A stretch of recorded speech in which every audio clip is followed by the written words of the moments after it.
রাজবাড়ী পাংশা উপজেলার শান্ত বিকেলটা হঠাৎই যেন থমকে গেল এক হৃদয় বিদারক ঘটনায়। নয়নমোড় এলাকার সেই পুকুর পাড়, যেখানে প্রতিদিনের মতোই ছিল স্বাভাবিক জীবনযাপন, সেখানেই নিভে গেল ছোট্ট জান্নাতির জীবন।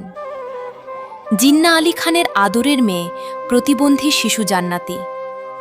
দুপুর থেকে তাকে খুঁজে পাওয়া যাচ্ছিল না। পরিবারের লোকজন ছুটে বেরিয়েছেন এদিক ওদিক, আত্মীয় স্বজন সবাই মিলে খুঁজেছেন প্রতিটি কোণায়। সময় যত গড়িয়েছে ততই বেড়েছে দুশ্চিন্তা, আতঙ্ক আর বুক ভাঙা আশঙ্কা। অবশেষে বিকেলের দিকে বাড়ির পাশের পুকুরে গোসল করতে গিয়ে স্থানীয় কয়েকজনের চোখে পড়ে পানিতে ভাসমান এক ছোট্ট নিথর দেহ। সেই দেহটাই ছিল জান্নাতির। দ্রুত তাকে উদ্ধার করে নিয়ে যাওয়া হয় পাংশা উপজেলা স্বাস্থ্য কমপ্লেক্সে, কিন্তু ততক্ষণে সব শেষ। কর্তব্যরত চিকিৎসক জানিয়ে দেন, জান্নাতি আর নেই। এই খবর ছড়িয়ে পড়তেই এলাকায় নেমে আসে শোকের ছায়া। ছোট্ট মেয়েটির মা বাবার বুক ফাটা কান্না, খালা, দাদি আর আত্মীয় স্বজনদের আহাজারিতে ভারী হয়ে ওঠে চারপাশ। যেন প্রতিটি বাতাসে ভেসে বেড়াচ্ছে একটাই প্রশ্ন, এভাবে কেন চলে যেতে হলো এত ছোট্ট একটা প্রাণকে? জান্নাতির নিস্তব্ধ মুখটা যেন এখনো বলে যাচ্ছে হাজারো না বলা কথা। তার চলে যাওয়া শুধু একটি পরিবারের নয়, পুরো এলাকার হৃদয়ে রেখে গেছে গভীর শোকের দাগ।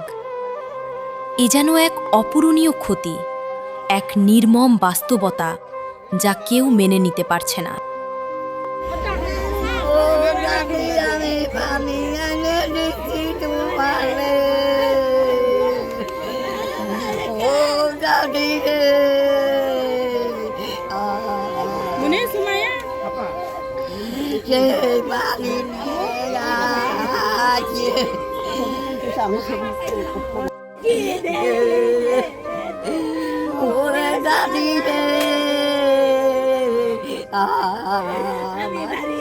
আমি কইলে পাগল গাওক, আমার দাদি মাকে গালি সব আমার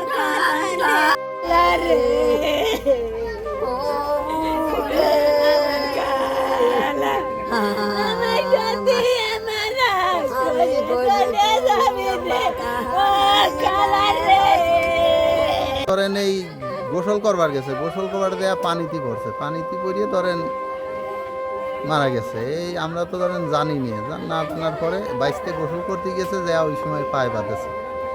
কয়টা থেকে ঘটনা? এই 3:30-র দিকে ঘটনা। আর পাইছেন কয়টা? পাইছে ধরেন ওই 3:15-র দিকে, 3:45-4-র দিকে আর কি পাইছে। না নাই পড়াশোনা করা, প্রতিবন্ধী তো, মির্গি বিরাম ছিল ছোটকালেতেই, মির্গি বিরাম প্রতিবন্ধী, পড়াশোনা করে না, এভাবেই আর কি বেড়াইতেছে।